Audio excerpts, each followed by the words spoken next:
Good morning, everybody. We're still gonna cover here how to code a shipment and multi-shipment. I know in the last video we just have made a mock situation for a client want to ship something to Washington, but in this video we're just gonna cover some more options already about how to code the shipment and multi-shipment with the different scenarios.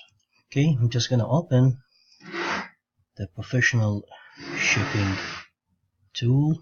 It's iShip.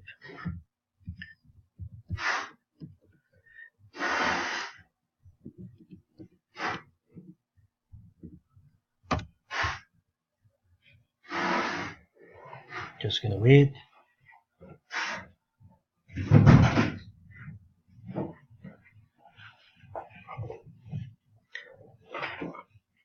It's loading.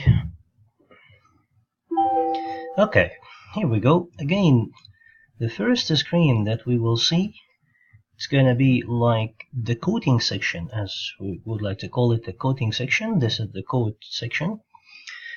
And let's take the same postal code or any just a postal code in Canada. Let's say the same one, or let's go with again, it's in Mississauga, and this one is gonna be like residential. Okay, and let's assume like we're sending a package. Okay, so it's a 5 pounds parcel. In this case, you're gonna leave the packing as other packing, because if it's a parcel you will select other packing. This way you will enter the length, width and height. So let's assume it's gonna be 12 by 8 by 8, and packed by center or by customer. What difference does it make here? Yes, it does. It does. When you select this packed by center, this on the declared value, when you select a declared value here, by the way, is the shipment protection.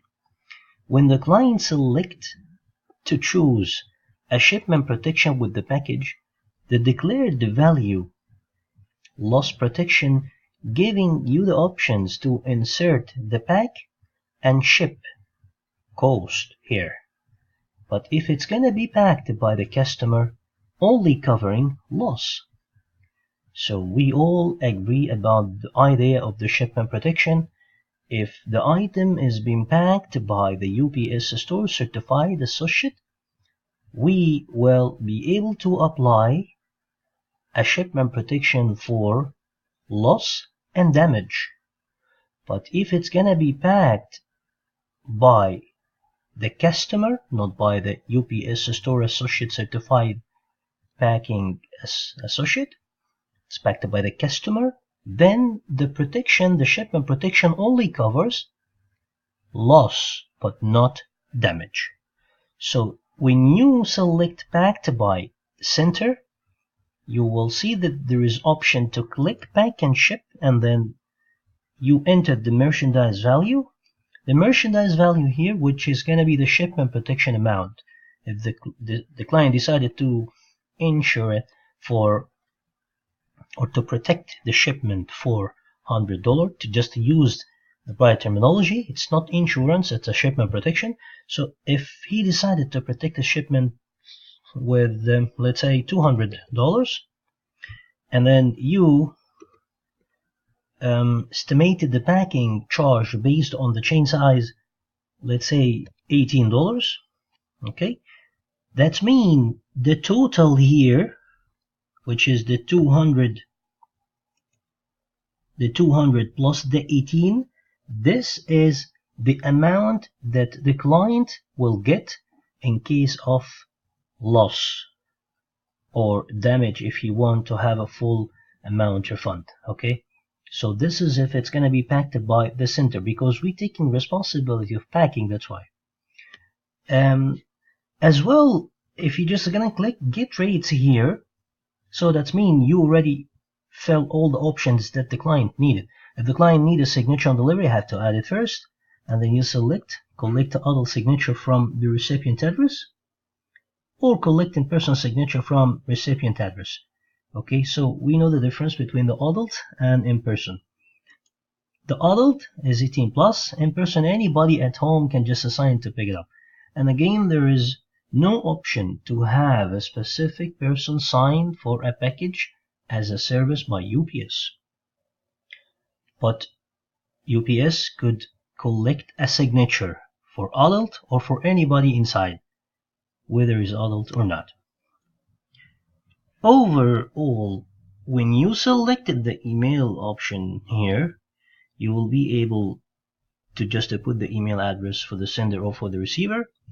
But I don't recommend that action, because when we process the package actually on the next videos, we will be able to select ship and deliver as a selection, and we will select the email for the sender and for the receiver when we process a package. And this is going to coming actually, it's going to be coming in the next videos actually. Okay, here we can just start to click on get rates, because we already put everything. We just put, well, overall, we agreed about that you need 3 elements to give a code. You need 3 elements to give a code. You need actual weight, dimensional weight, and destination. If you have those 3 elements, you can give a code. Somebody's going to tell me, okay, you still need to know whether it's residential or commercial. Yes, but this is going to be later on. Well, you still need to know if we need to declare the value or we need a shipment protection or not. Yes, later. You can just like add all these options to the shipment later on. Somebody's going to tell me, okay, you need to know if it's a signature required or not later. Again, so the basic price all the time is required for the client, and then all the options to be added to the shipment could come after. But the client, most of the time, he just need to know the base price, okay? I know, to give a price fast, this is the most important element, the most important factor that you need to guarantee. And here, I got all the options, as starting from the early to the standard, and 9860 up to standard comes to 5330, and this is again including a declared value for 200.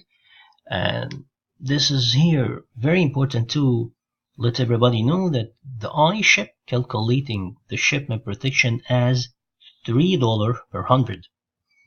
Okay, so if you are from the UPS stores calculating the shipment protection as a $4 per 100, you just have to make sure that this price is not accurate to use right away at the point of sale.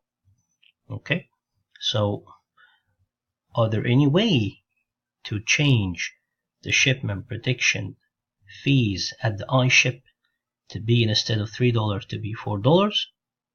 Well, look into that and we'll get back to you in the coming videos. Okay, but overall, if I deselect this, for example, just to notice this price, write it down, it's a 53.30, and look, now it's a 44 from 53, so it's like about $9 or $8, $9, well, $8, but again, it's calculating the pack and ship together. But if I just gonna make it $200 only, and it's packed by the customer, for example, so it's a $200, and let's see, the get rates are from 44, it should add $6 to this one. Okay, it should. Here we go, $6. So that means the iShip calculating $3 per 100 as a shipment protection. Signature required. If I deselect this and deselect, so notice the price $44.30. If you want to know how much we charge for the signature choices as well, so it's at $83.55 without signature. With signature, it took about $43.05. Okay, so I charge a $5.25 for the adult signature required, $5.25 for signature required. Most of the clients find it really too much for signature. DHL for international doesn't require. When we send something to the States by DHL, it's already included in the price because DHL collecting signatures in all cases. But UPS, when you send something to the States, you have to select whether you need a signature on delivery or no. That's it for this video. I will see you all on the next video. Thank you.